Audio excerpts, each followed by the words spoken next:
हाँ, तो मैं बात कर रहा था ट्रैफिक चालान्स की। भई इन लोगों से एक चोर तो रोका जाता नहीं, कोई आदमी क्रिमिनल कुछ भी भाग रहा है वो तो रोका जाता नहीं। लेकिन अगर कोई गाड़ी सड़क पे चल रही है, कोई बाइक सड़क पे चल रही है, उसके सामने कूद के ऐसे आते हैं ट्रैफिक वाले कि या पुलिस वाले कि इसकी चाबी निकालो, इसी ने क्राइम कर रखा है, सबसे बड़ा गुना तो इसने ही कर रखा है, ये सड़क पे चल रहा है। तो मतलब ये क्या सिस्टम बना रखा है मुझे बिल्कुल नहीं समझ में आता। इन लोगों ने इनका भी एक अपना रिकवरी टारगेट होता है, इसे पूरा करना होता है। एक बात बिल्कुल ये नहीं समझ में आती कि हम रोड टैक्स दे रहे हैं, जब हम गाड़ी खरीदते हैं उसके ऊपर एक 7-8% का रोड टैक्स जाता है जो फिक्स होता है, वो रोड की डेवलपमेंट के लिए होता है। उसके बाद कोई एक अगर बहुत अच्छी रोड डेवलप्ड है तो उसके लिए हम टोल टैक्स अलग से दे रहे हैं। तो रोड टैक्स और टोल टैक्स आपने ले लिया, फिर भी जो सिटीज के अंदर की रोड है वो प्रॉपर्ली डेवलप है नहीं, और आप हमसे एक्सपेक्ट करते हैं कि हम रोड पे अगर गाड़ी चला रहे हैं, अपना व्हीकल चला रहे हैं, तो वो हम बहुत अच्छे से सारे रूल्स फॉलो करते हुए चलाएं, जिसमें मार्किंग्स आपने प्रॉपर नहीं कर रखी है, रोड इंफ्रास्ट्रक्चर आपने प्रॉपर बना नहीं रखा है। लेकिन जब आपको टैक्स रिकवरी करनी होगी, अपने चलान के टारगेट्स पूरे करने होंगे, तो आपकी सारी चीजें सब तरीके से सही चलने लगेंगी। अगर हम रोड पे चल रहे हैं, मैं एक चीज जनरली देखता हूं कि 30 दिन है एक महीने के अंदर, उसमें 25 से 28 दिन ट्रैफिक लाइट नहीं चल रही होगी, लेकिन 2 दिन जब उन्हें वो टारगेट पूरा करना है अपना चलान का, तो वो लाइट बराबर चलेगी, और आपने उसे जरा सा भी पास करा या फिर पुलिस वाला वहां खड़ा हुआ है तो वो चलान काट देगा और वो चलान आपके फोन पे आ जाएगा। इन्हें इसी तरीके से वसूली करनी है लोगों से।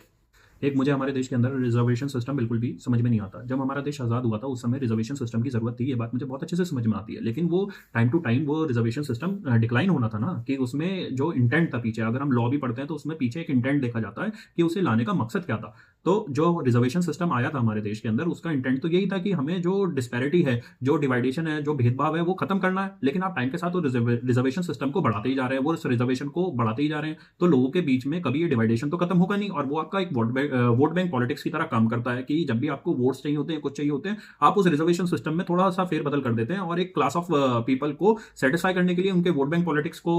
कैटर करने के लिए आप उस चीज को और बढ़ा देते हैं। लेकिन इससे लॉन्ग रन में हमारे देश के अंदर एक भेदभाव बढ़ी तो रहा है। कोई भी SC ST OBC वाला आज अपने साथ का उसे नहीं देखता जनरल वाले को, और जनरल वाला अपने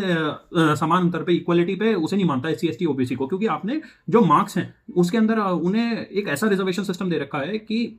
जो नहीं एग्जिस्ट होना चाहिए। आपको मैं अगर अपने हिसाब से देखूं, जो चीजें मुझे सही लगती हैं, कि अगर मेरा थॉट प्रोसेस ऐसे काम करता है कि आपको रिजर्वेशन सिस्टम देना है, जो नीचे हैं लोग उन्हें अपलिफ्ट करना है, तो आप उन्हें रिसोर्सेज दीजिए, आप उन्हें बुक्स अवेलेबल कराइए, लाइब्रेरी का एक्सेस कराइए, सारी चीजें रिसोर्स आप अवेलेबल कराइए, आप स्कॉलरशिप प्रोग्राम चलाते हैं वो भी उन्हें अवेलेबल कराइए। लेकिन आपने उन्हें मार्क्स के अंदर एक वो दे रखा है, रिजर्वेशन सिस्टम दे रखा है, तो वो कहीं पे भी एक इक्वल ग्राउंड पे तो आते नहीं। और एक मैं बात करूं, अभी पीछे एक न्यूज देखी थी मैंने, नीट PG, नीट एक ऐसा एग्जाम है जो डॉक्टर्स के लिए होता है, उससे जो आदमी क्वालिफाइड होकर निकल रहा है वो आपकी जिंदगी के साथ खेल रहा है। ठीक है, तो आपने अभी पीछे क्या हुआ कि नीट PG के अंदर एडमिशन नहीं हो रहे थे, तो SC ST OBC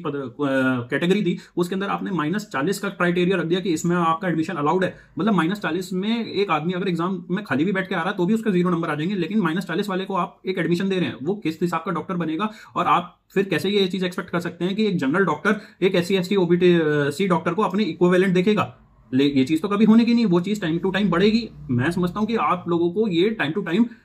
with the time आपको ये रिजर्वेशन सिस्टम खत्म करना चाहिए।